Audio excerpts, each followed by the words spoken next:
Sejam todos muito bem-vindos de volta ao nosso canal. Meu nome é Yara e eu tô aqui para continuar a leitura do livro O Ladrão de Raios, da série Percy Jackson.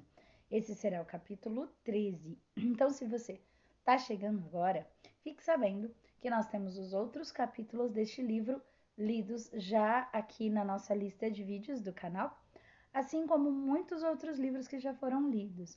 Nós temos a série Harry Potter completa, que você acha na nossa lista de vídeos. Nós temos poemas, contos, literatura clássica, enfim, literatura brasileira contemporânea, muitas coisas interessantes. Então dá uma passeada no nosso canal, aproveita que tá aqui, já se inscreve, ativa o sininho para saber o que a gente anda aprontando por aqui, receber notificação toda vez que tiver uma coisa nova. Já deixa a sua curtida aqui nesse vídeo. Se você tá sempre com a gente, vamos lá para continuar a leitura deste livro, para saber o que é que vai acontecer agora. Vamos com a gente? Então tá bom. Capítulo 13, Mergulho para a Morte. Passamos 2 dias no trem, rumo a oeste pelas colinas, por cima de rios, atravessando ondas de trigo cor de âmbar. Não fomos atacados nenhuma vez, mas não relaxei. Sentia que estávamos viajando em uma vitrine, sendo observados de cima e de baixo, talvez, que alguma coisa estava aguardando o momento certo.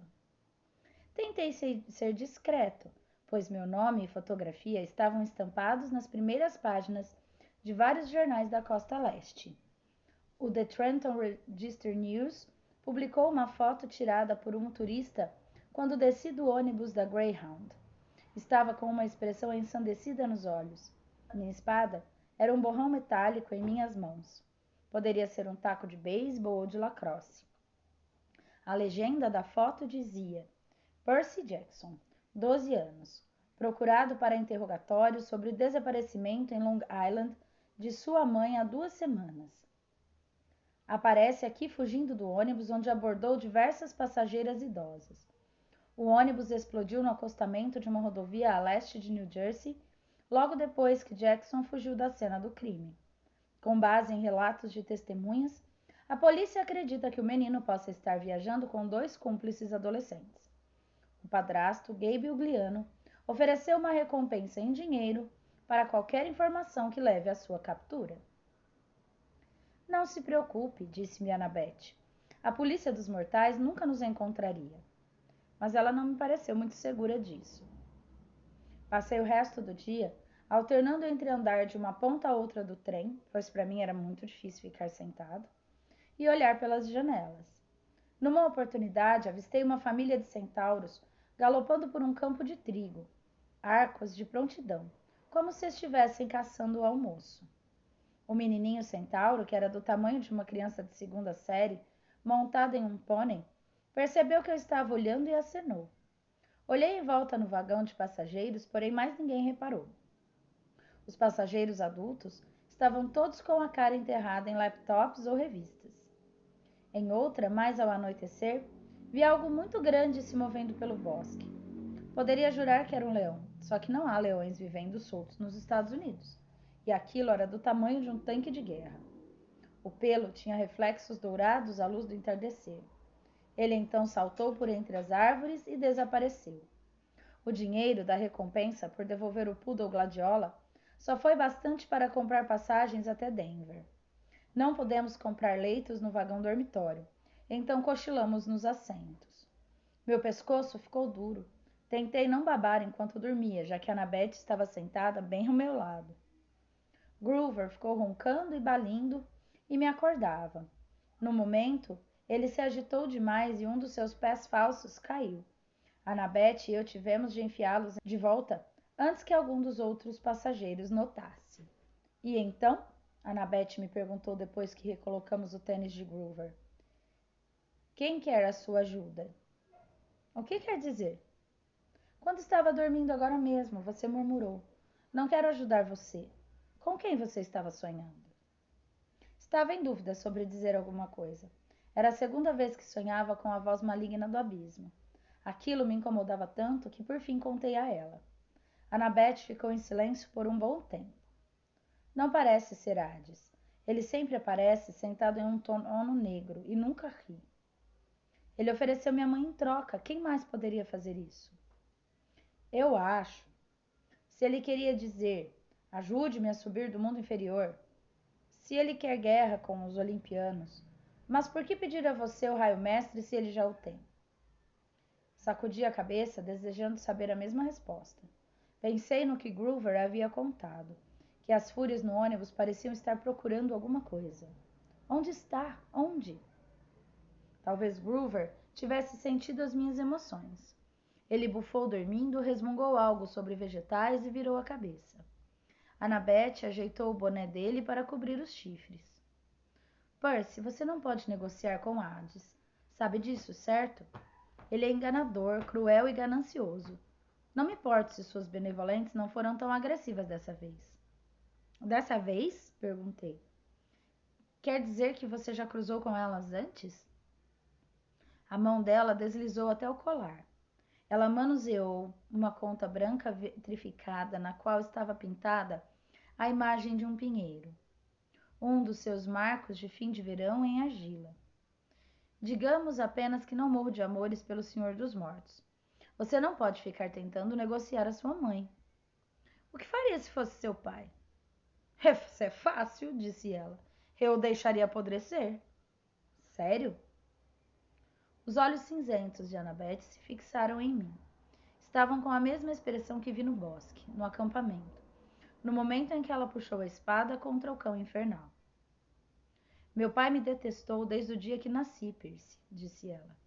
Ele nunca quis um bebê. Quando me ganhou, pediu a Atena que me levasse de volta e me criasse no Olimpo, porque estava muito ocupado com seu trabalho. Ela não ficou contente com isso. Disse a ele que os heróis têm que ser criados por seu parente mortal. Mas como, quer dizer, você não nasceu em um hospital?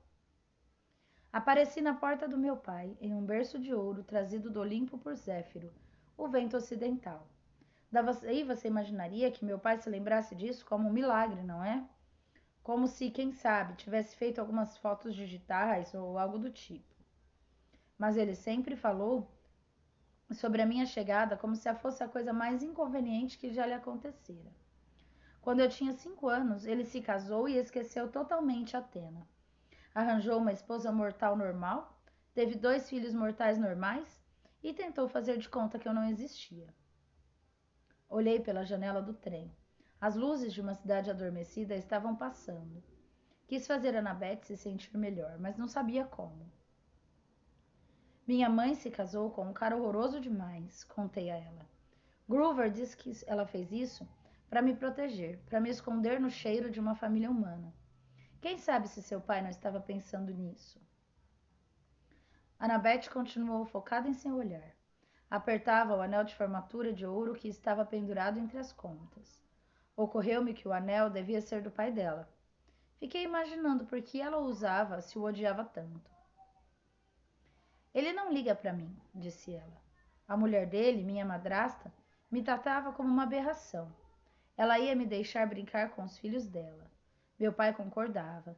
Sempre que acontecia alguma coisa perigosa, sabe? Algo a ver com monstros, os dois me olhavam com raiva, do tipo, como você ousa pôr nossa família em perigo? No fim, entendi a indireta. Eu não era querida, então eu fugi. Que idade você tinha? A mesma idade com que comecei no acampamento, 7. Mas você não ia conseguir chegar à colina meio-sangue sozinha. Não, sozinha não. Atena me protegeu, me guiou em direção à ajuda. Fiz amigos inesperados que cuidaram de mim. Bem, por pouco tempo. Quis perguntar o que havia acontecido, mas Annabeth parecia perdida em lembranças tristes. Então ouvi o som de roncos de Groover e fiquei olhando para fora pelas janelas do trem enquanto os campos escuros de Ohio iam passando. Perto do fim do nosso segundo dia no trem, em 13 de junho, 8 dias antes do solstício de verão, passamos por algumas colinas douradas e sobre o rio Mississippi e entramos em St. Louis. Annabeth esticou o pescoço para ver o portal em arco, que me pareceu uma enorme alça de sacola de compras fincada na cidade. Eu quero fazer aquilo, suspirou ela. O quê? Perguntei. Construir algo como aquilo.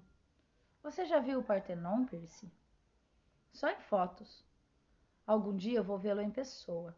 Vou construir o maior monumento aos deuses que já foi feito. Algo que vai durar 1000 anos. Eu ri. Você, uma arquiteta. Não sei porquê, mas achei aquilo engraçado. A ideia de Annabeth tentando ficar sentada em silêncio desenhando o dia inteiro. As bochechas dela coraram. Sim, uma arquiteta. Athena espera que seus filhos criem coisas, não apenas as derrubem, como um certo deus dos terremotos. Observei as águas marrons e turbulentas do Mississippi embaixo. Desculpe, disse Annabeth, isso foi maldoso. Não dá para trabalharmos juntos? Implorei. Quer dizer, Atena e Poseidon não poderiam colaborar um com o outro? Annabeth teve que pensar a respeito. Eu acho... A carruagem? Disse ela hesitante. Minha mãe a inventou, mas Poseidon criou os cavalos saídos das cristas das ondas. Então eles tiveram de trabalhar juntos para torná-la completa. Então nós também podemos colaborar um com o outro, certo? Entramos na cidade. Annabeth olhava enquanto o arco desaparecia atrás de um hotel. Acho que sim, disse afinal. Entramos na estação da rede ferroviária no centro da cidade. O alto-falante nos avisou que teríamos uma parada de 3 horas antes de partir para Denver. Groover se espreguiçou, ainda despertando, e disse: Comida. Vamos, menino bode, disse Annabeth, fazer um passeio. Passeio? Até o portal em arco, disse ela. Pode ser a minha única oportunidade de subir até o topo. Você vem ou não? Groover e eu nos entreolhamos. Eu queria dizer não, mas concluí que se Annabeth ia, não poderíamos deixá-la sozinha. Desde que ache uma lanchonete sem monstros. O arco ficava a cerca de 1,5 km da estação. No fim do dia, as filas para entrar não eram tão longas. Seguimos cautelosamente pelo museu subterrâneo, olhando para vagões cobertos e outras sucatas do século XIX. Não era assim tão empolgante, mas Annabeth ia contando fatos interessantes sobre como o arco fora construído, e Groover me passava jujubas, portanto para mim estava bom. Mas fiquei olhando em volta, para as outras pessoas na fila. Está sentindo algum cheiro? Murmurei para Groover. Ele tirou o nariz do saco de jujubas por tempo suficiente para farejar. Subterrâneo, disse ele enojado. O ar embaixo da terra sempre tem um cheiro de monstros. Provavelmente não quer dizer nada. Mas eu tinha a sensação de que algo estava errado. Tinha a sensação de que não deveríamos estar ali. Gente, disse eu, vocês conhecem os símbolos de poder dos deuses? Annabeth estava no meio da leitura sobre o equipamento de construção usado para erigir o arco, mas deu uma olhada.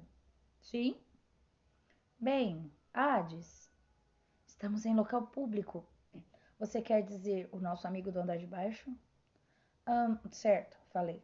Nosso amigo do andar muito de baixo. Ele não tem um chapéu, como o de Annabeth? Você quer dizer o elmo das trevas? Disse Annabeth. Sim, esse é seu símbolo de poder. Eu o vi junto ao assento dele durante a assembleia do solstício de inverno. Ele estava lá? Perguntei. Ela assentiu. É a única ocasião em que ele tem permissão de visitar o Olimpo, o dia mais escuro do ano. Mas se o que ouvi é verdade, o elmo é muito mais poderoso que o meu boné de invisibilidade. Permite que ele se transforme em trevas, confirmou Groover. Ele pode se fundir com as sombras ou passar através das paredes. Não pode ser tocado, nem visto, nem ouvido. E pode irradiar um medo tão intenso que é capaz de enlouquecer você ou fazer seu coração parar de bater. Porque acha que todas as criaturas racionais têm medo do escuro? Mas então, como sabemos se ele não está aqui agora mesmo, nos observando? Perguntei. Annabeth e Groover se entreolharam. Nós não sabemos, disse Groover. Obrigada, agora me sinto muito melhor, falei. Ainda sobrou alguma jujuba azul? Tinha quase controlado o meu desespero quando vi o minúsculo elevador no qual iríamos subir até o topo do arco, e percebi que estava encrencado. Odeio espaços confinados, eles me deixam doido. Fomos espremidos dentro do elevador, junto com uma senhora grande e gorda e seu cão. um chihuahua com uma coleira de falsos brilhantes. Calculei que talvez o chihuahua fosse um cão-guia, porque nenhum dos guardas disse uma palavra a respeito. Começamos a subir dentro do arco. Eu nunca tinha estado em um elevador que subia em curva, e meu estômago não gostou muito. Sem os pais? Perguntou-nos a senhora gorda. Tinha olhos pequenos, redondos e brilhantes, dentes pontudos e manchados de café, um chapéu mole e jeans e um vestido jeans armado demais. Parecia um dirigível jeans. Eles estão lá embaixo, disse Annabeth. Tem medo de altura. Ah, pobrezinhos. O chihuahua rosnou e a mulher disse: Vamos, vamos, filhinho, comporte-se. O cão tinha olhos pequenos, redondos e brilhantes, como os da dona, inteligentes e malvados. Eu disse: Filhinho é o nome dele? Não. Ela falou e sorriu, como se aquilo esclarecesse tudo. No topo do arco, a plataforma de observação me lembrou uma lata carpetada. Fileiras de janelinhas davam para a cidade, de um lado e para o rio de outro. A vista era legal, mas se existe uma coisa de que gosto ainda menos do que lugar fechado, é um lugar fechado a 200 metros de altura. Annabeth seguiu falando sobre suportes estruturais e sobre como teria feito as janelas maiores e projetado um piso transparente. Ela poderia ter ficado lá em cima horas a fio, mas para minha sorte, o guarda anunciou que a plataforma de observação seria fechada em poucos minutos. Guiei Groover e Annabeth em direção à saída, enfiei-os no elevador e estava quase entrando quando me dei conta de que já havia outros 2 turistas lá dentro. Não tinha espaço para mim. O guarda disse: Próximo carro, senhor. Vamos sair, disse Annabeth. Vamos esperar com você. Mas aquilo ia atrapalhar todo mundo e levar ainda mais tempo. Então eu disse: Não, tudo bem, vejo vocês lá embaixo. Groover e Annabeth pareceram nervosos, mas deixaram a porta do elevador se fechar. O carro desapareceu rampa abaixo. Agora, as únicas pessoas que restavam na plataforma de observação éramos eu, um garotinho com os pais, o guarda e a senhora gorda com o chihuahua. Sorri pouco à vontade para a senhora gorda. Ela sorriu de volta, a língua bifurcada tremulando entre os dentes. Espere um minuto. Língua bifurcada? Antes que eu pudesse concluir se tinha realmente visto aquilo, o chihuahua pulou no chão e começou a latir para mim. Vamos, vamos, filhinho, disse a senhora. Não está divertido? Temos todas as pessoas simpáticas aqui. Cachorrinho, disse o menino. Olhe, um cachorrinho. Os pais o puxaram de volta. O chihuahua reganhou os dentes para mim, a espuma pingando dos lábios negros. Bem, meu filho, suspirou a senhora gorda. Se você insiste. Meu estômago começou a gelar. Você chamou esse chihuahua de filho? Quimera, querido, corrigiu a senhora gorda.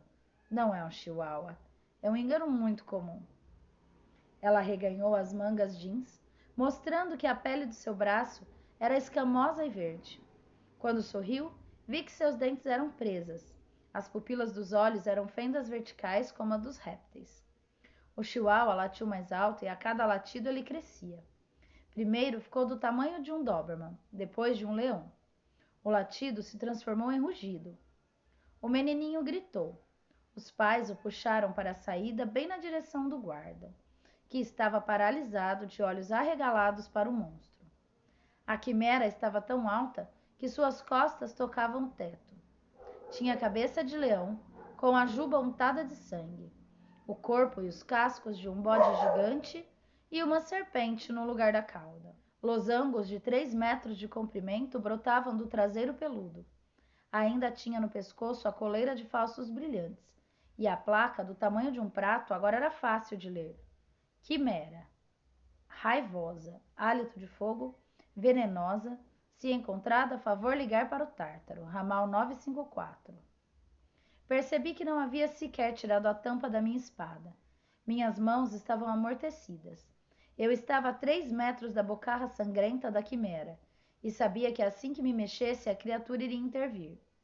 A mulher cobra fez um som sibilante que poderia ter sido uma risada. Sinta-se honrado, Percy Jackson. O Sr. Zeus raramente me permite, por um herói à prova com um de minha prole, pois eu sou a mãe de monstros, a terrível Equidna. Olhei para ela, tudo que eu pude pensar foi: isso não é o nome de um bicho que come formiga? Ela uivou, a cara de réptil ficou marrom e verde de raiva. Detesto quando as pessoas dizem isso. Detesto a Austrália. Dar meu nome àquele animal ridículo. Por causa disso, Percy Jackson, meu filho, o destruirá. A quimera avançou, os dentes de leão rangendo. Consegui pular para o lado e me esquivar da mordida. Fui parar junto da família e do guarda, que agora estavam todos gritando, tentando abrir à força as portas de saída de emergência. Não podia deixar que eles fossem feridos. Tirei a tampa da espada, corri para o outro lado da plataforma e gritei: Ei, Chihuahua! A quimera se virou mais depressa do que eu achava possível. Antes que eu pudesse erguer a espada, ela abriu a boca soltando um mau cheiro como da maior churrasqueira do mundo e lançou uma coluna de chamas bem em cima de mim. Mergulhei através da explosão. O carpete explodiu em chamas. O calor foi tão intenso que quase queimou minhas sobrancelhas. O lugar onde eu estava, um momento antes, se tornara um buraco esfarrapado na lateral do arco, com o metal derretido fumegando nas bordas. Esta é boa, pensei. Acabamos de soldar um monumento nacional. Contra a corrente, era agora uma lâmina de bronze reluzente em minhas mãos, e quando a quimera se virou, eu a golpeei com violência no pescoço. Foi um erro fatal. A lâmina faiscou sem efeito contra a coleira do cachorro. Tentei recuperar o equilíbrio, mas estava tão preocupado em me defender da boca chamejante de leão que me esqueci completamente da cauda de serpente, até que ela fez uma volta e cravou as presas na minha panturrilha. Minha perna inteira ardeu em fogo. Tentei enfiar contra a corrente na boca da quimera, mas a cauda de serpente enrolou-se nos meus tornozelos e me desequilibrou. E a espada voou da minha mão. Saiu rodopiando pelo buraco no arco e caiu no rio Mississippi. Consegui ficar em pé, mas sabia que tinha perdido. Estava desarmado. Podia sentir o veneno letal subindo por meu peito. Lembrei-me de Quiron dizendo que Anaclusmus sempre voltaria para mim, mas não havia nenhuma caneta em meu bolso. Talvez estivesse caído longe demais, ou só voltasse quando estava em forma de caneta. Eu não sabia e não ia viver o bastante para descobrir. Recuei para o buraco da parede. A quimera avançou rosnando e soltando espirais de fumaça pelos lábios. A mulher serpente, Equidna, gargalhou. Já não se fazem mais heróis como antigamente, hein, filho? O monstro rosnou. Parecia não estar com pressa de acabar comigo, agora que eu estava derrotado. Dei uma olhada para o guarda e a família. O menininho se escondia atrás das pernas do pai. Eu tinha de proteger aquelas pessoas. Não podia simplesmente morrer. Tentei pensar, mas meu corpo inteiro estava em fogo. Minha cabeça girava. Eu não tinha espada, estava enfrentando um monstro imenso que cuspia fogo e sua mãe e estava apavorado. Não havia outro lugar para ir, portanto subi na beira do buraco. Muito, muito embaixo o rio brilhava. Será que se eu morresse os monstros iriam embora? Deixariam aqueles humanos em paz? Se você é o filho de Poseidon, sibilou Equidna, então não tem medo de água? Pule, Percy Jackson. Mostre-me que a água não lhe fará mal. Pule e recupere a espada. Prove a sua linhagem. Sim, certo, pensei. Eu tinha lido em algum lugar que pular na água da altura de alguns andares era como se atirar em asfalto. Dali, eu ia me desfazer em pedaços com o impacto. A boca da quimera estava vermelha, incandescente, preparando uma nova rajada de fogo. Você não tem fé, disse a quimera. Você não confia nos deuses. Não posso culpá-lo, pequeno covarde. Melhor que morra agora. Os deuses são infiéis. O veneno está no seu coração. Ela estava certa. Eu estava morrendo. Podia sentir a respiração falhando. Ninguém poderia me salvar, nem mesmo os deuses. Recuei e olhei para a água lá embaixo. Lembrei-me do calor do sorriso do meu pai quando eu era um bebê. Ele deve ter me visto. Deve ter me visitado quando eu estava no berço. Lembrei-me do tridente verde que aparecera girando acima da minha cabeça na noite da captura da bandeira, quando Poseidon me reconheceu como seu filho. Mas aquilo não era o mar. Aquilo era o Mississippi, bem no meio dos Estados Unidos. Ali não havia nenhum deus do mar. Morra, infiel, disse a voz rouca da Equidna, e a quimera mandou uma coluna de fogo na direção do meu rosto. Pai, me ajude, implorei. Virei-me e pulei. Minhas roupas em chamas, o veneno correndo por minhas veias, mergulhei no rio. E nós ficamos por aqui. E aí no próximo capítulo, na próxima semana, vocês descobrem o que aconteceu com Percy. Será que essa oração, essa fé forjada no momento de desespero, vai surtir algum resultado? Será que nas águas doces do Mississippi, no interior do país, tem alguma chance da força das águas fazer algum efeito para o filho de Poseidon? A gente vai ter que esperar um pouquinho para saber.